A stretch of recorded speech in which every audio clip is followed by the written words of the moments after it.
Hey guys, it's Bex here, and welcome to the third and final video in a 3-video podcast mini-series with raw food chef and detox expert Michael Perrine of everydaydetox.org and Everyday Detox here on YouTube. Our entire video playlist with 40 plus installments on nutrition and detox will be linked at the end of this video. Please remember to leave your comments and questions for us below, along with any requests for future videos. Okay. We're banging these out. This is really good. Covered the detox, covered the supplements. Okay, so I want to talk more about sugar and something that's been super popular right now. Gabby Bernstein just celebrated a year off of sugar. Everyone's going on these sugar detoxes. It's a good thing. It's a good thing that people are recognizing how bad the sugar is for them. However, is the sugar actually killing us? And let's not just talk about refined sugars, added sugars. I get questions about candida a lot. I get questions about cancer a lot. Sugar's role in making us sick, or sugar's role in making us sicker. And what is it? And is sugar as bad as everyone is making it out to be? Here's the thing. I don't believe so. I think that it's not the sugar that needs to get blamed. Okay. It's the condition of the body in which the sugar is in. Okay. Here's a good example. Dr. Robert Young, he's the guy that popularized live blood cell analysis. That's when you take a little pinprick on your finger and you take some blood and you put it on a thing and you look under a microscope and they tell you all these things and you could see all this stuff. And they say, oh, look, here's some pools of acid. Here's your white blood cells starved for oxygen. And they do these before and after things where they like hydrate and alkalize you and you could look and see the difference and find your imbalances that way. It's not a very accurate diagnostic tool because it only takes a snapshot of what's happening in that moment. It could change from moment to moment, but it's still very interesting. So in his book, he wrote a book. He's been under a little heat lately, if you Google him. He wrote a book called The pH Miracle, and it's all about alkalizing. Organic Avenue, the juice company in New York, has like based their whole thing on his principles, right? So in his book, he lists fruits as acidic or the potential to be acidic in the body. But we know that's technically not true. But the blood that he was testing, every time people were eating fruit, their blood was turning acidic. And I don't mean lemons and limes because that's alkalizing as well. I mean, people were eating an apple and their blood was getting acidic. The reason that but if you look at the nutritional data and all the other charts, they list fruit as having alkaline elements to them. So why was people's blood turning acidic when they would eat that? And I think he called it the potential of acidity in his book. I don't remember. I haven't looked at it for a long time. But I was trying to make sense of it. And the interesting thing I realized is that who was eating that sugar and why was it turning acidic in their blood? Because when people are not in good health, when they're eating a lot of sugar, they're not athletic, and they don't have those, and they have a lot of obstructions in their body, fruit sugar hangs out and ferments. I was sitting in a sauna reading O Magazine once, and there was a little snippet thing in there, and it said, why is that funny to you? Of course you were. Yeah.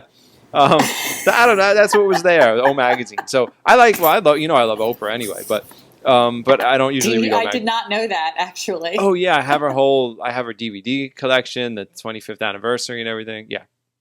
The very few times in my adult life that I can actually cry is when I'm watching Oprah. Oprah can make me cry. Wait a minute.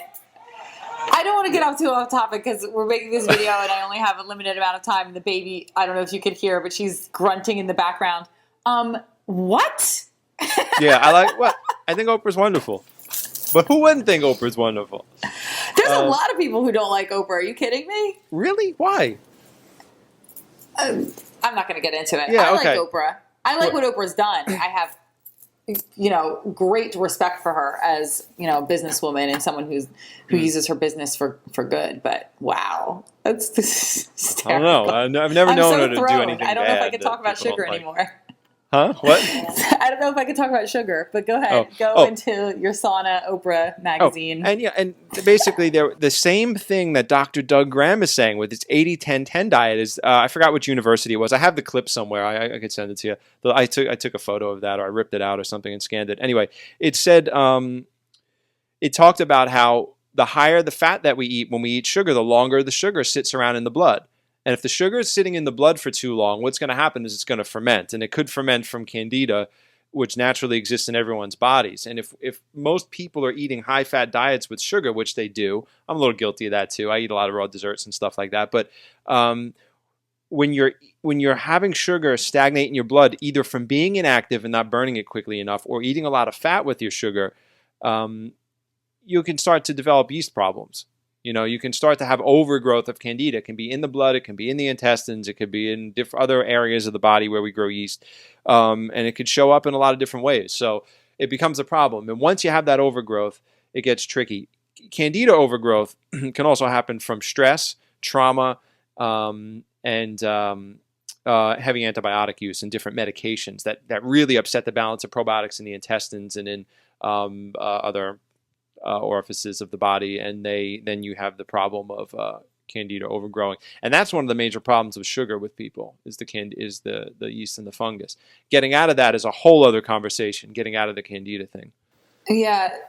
So correct me if this question is off, but so the sugar is a problem if the body is unhealthy, or if you're putting it into a less than ideal diet. So it would be the fat in combination with the sugar that's an issue. And to fix this, to make your body tolerate sugar better, would it be to lower your fat intake? It could be to lower your fat intake, but not necessarily. How do I get to eat sugar?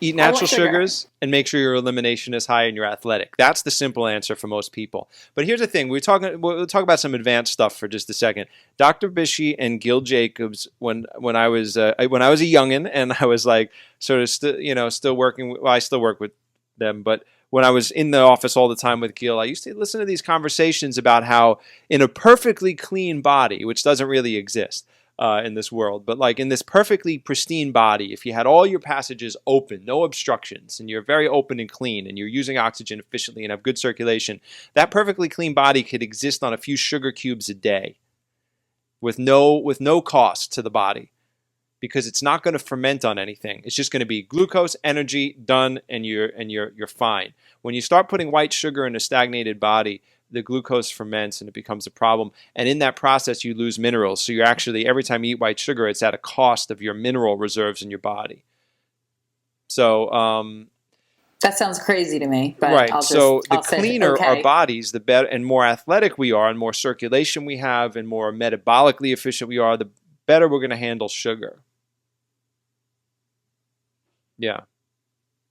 How's that? Does that invite more questions than it does answers? It does invite a lot of questions, because with the sugar camps are now becoming, it's becoming two camps of sugar is okay in moderation, all kinds of sugar. All sugars are the same. It doesn't matter what kind of sugar that you're having, because your body is recognizing it as the same. So it doesn't matter if it's high fructose, if it's, refined white, if it's coming into a banana. And then there's all sugar is bad. This is the divide that I see happening. All sugar is bad, even if it's in a banana. And I only reference bananas because it's my favorite thing. I like to take a more sane approach. I want to be judgmental about it and label it. I love all of my fruits and my sugars coming from whole foods. And I tried to lay off the added sugars. And I do think that there's a big difference between honey and white granulated processed sugar and high fructose corn syrup. Yeah, without a doubt. I won't mention that I've eaten probably an entire jar of raw honey over the past 2 days.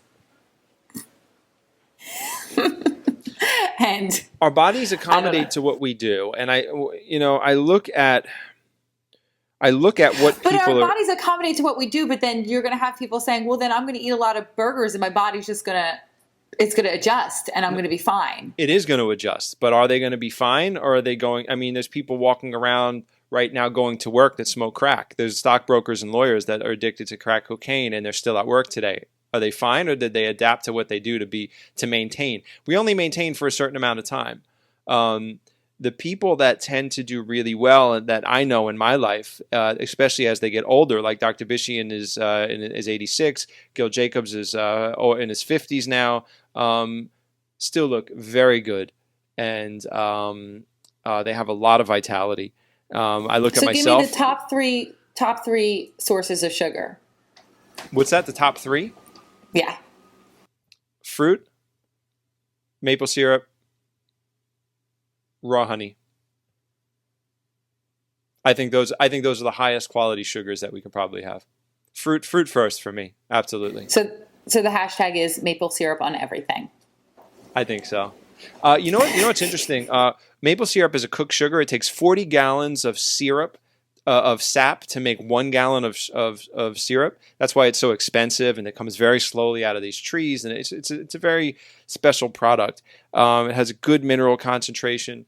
But I've noticed something about maple syrup being a cooked sugar versus raw honey and agave. Agave I don't use anymore, but I've used raw honey in the past. But I tend not to use raw honey, even though I think it has a lot of great healing qualities and a lot of great little therapeutic elements in it. I mean, honey's fantastic. It's good for burns, but I don't use it because I find that it ferments very, very quickly.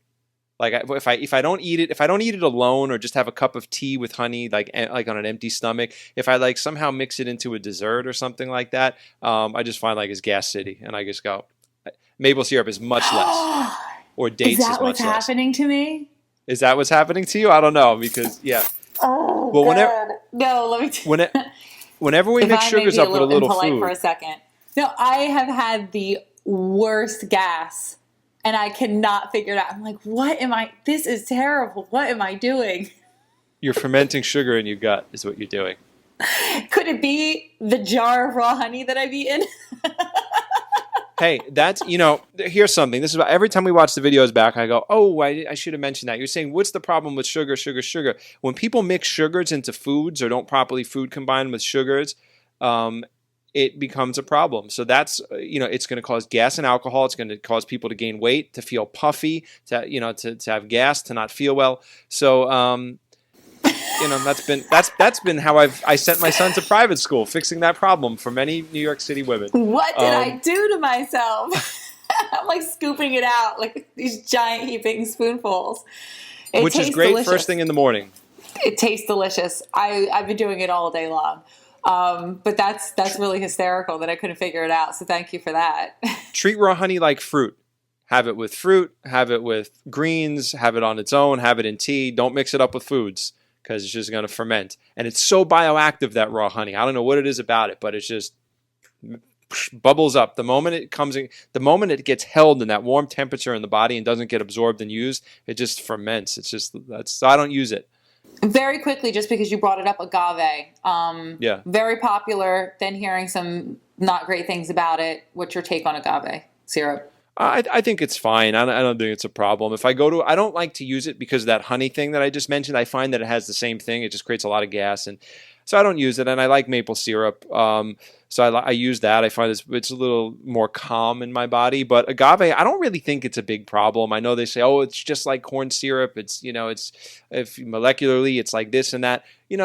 Everybody was using it, and everybody still was on a raw food diet and eating agave, and everybody still felt great and looked great and detoxed and all this stuff, and it never killed anybody. But the moment the article comes out, it's evil. Right. What's that? I'm sorry. What'd you say? I said it goes back to the levels of health, or levels of pristine or not being pristine. Yeah. So we can get super particular into almost not eating at all. In this environment. We can split hairs forever. Yeah. So, agave's fine. It's not my sweetener of choice, but it's fine. All right. Well, we got your top three, so at least we know the hook for the video. Yes. Fruit, maple syrup, and raw honey, as far as health. It's going to top 3 sugars that you should be eating, and they're not going to get the information until minute 19. Yeah. And 3A is, I like coconut sugar a lot. I find that to be pretty okay. Yeah, it tastes good too. And I have a book coming out that will be coming out soon. We're a little behind schedule on the book, but looking at it, I'm very proud of it. I'm very happy. I think it's going to be very useful to a lot of people. So we'll make some fermented food on your channel. Fermented food, and I have a request for chocolate smoothie recipes. Oh yeah, okay. So we're doing that. Yeah, we could do that. So always a pleasure. All right. Have we wrapped up our video session? I think we have wrapped up this series of 3. All these little mini series are cool. awesome. I'm looking forward. I like the last series that we did. Remember to visit Everyday Detox on YouTube. You'll find the links in the video description below. And visit BEXLIFE.com to sign up for more info like this and lots of free goodies delivered straight to your inbox. I love you guys, and I'll see you soon in another BEXLIFE video.